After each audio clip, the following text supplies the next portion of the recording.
I'm pleased to speak in support of this motion along with colleagues from across the chamber.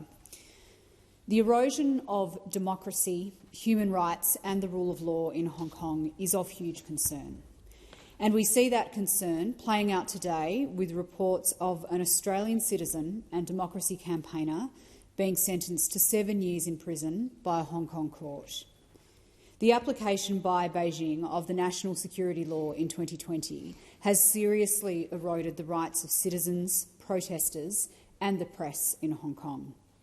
Jimmy Lai is one of many Hong Kongers who are paying the price for the dismantling of proper legal process and the rule of law since the implementation of that national security law. Mr Lai's case has been independently verified as being a case of unlawful and arbitrary detention by the UN Working Group on Arbitrary Detention.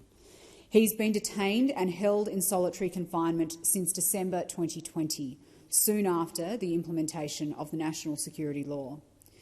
The UN Special Rapporteur on Torture has stated that evidence from a key prosecution witness may have also been obtained through torture.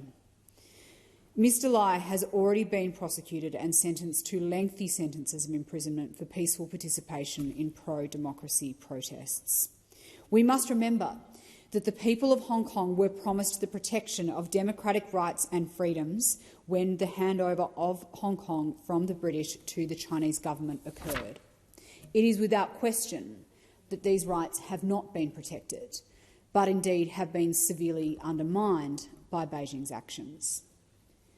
Mr Lai should not be in prison. He should be released immediately and unconditionally. The transnational application of the national security law puts Australians at risk, and we have already seen evidence of this.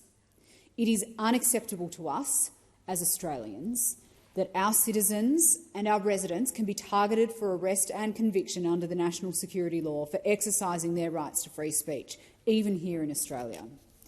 It's also unacceptable that there should be any threats or risk of detention for Australians supporting the rights of Jimmy Lai or other citizens of Hong Kong targeted by the national security law.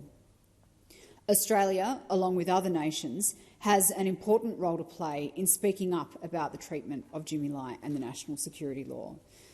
The US and the United Kingdom, as well as the United Nations, have called for Mr Lai's immediate and unconditional release. And Australia, I believe, has a particular obligation to speak up because of the very unfortunate situation in which there are 4 Australian judges still serving to serve as judges in the Hong Kong legal system. It is both appropriate and necessary that we in the Australian Parliament speak up about our severe concerns about the repression of pro-democracy protests and the prosecution of journalists and call for the release of Mr Lai. We have a responsibility to do so, and it is pleasing that our government and that the opposition and crossbench senators are joining together to make clear the views of the Australian Senate with this motion here today. It is welcome that officials confirmed at Senate estimates recently that the Australian government has been raising Mr Lai's case with Chinese and Hong Kong authorities. That should continue to happen, and it has the full support of the coalition that the government continues to raise those concerns in bilateral engagements as well as in multilateral forums. The protection of media freedom and the freedom of citizens to protest and criticise their government is fundamental to the protection of human rights. In jurisdictions where media freedom and freedom of speech is severely curtailed and where the press is pressured or compelled to comply with the government, inevitably, citizens are subjected to other breaches of their human rights, such as arbitrary detention or torture.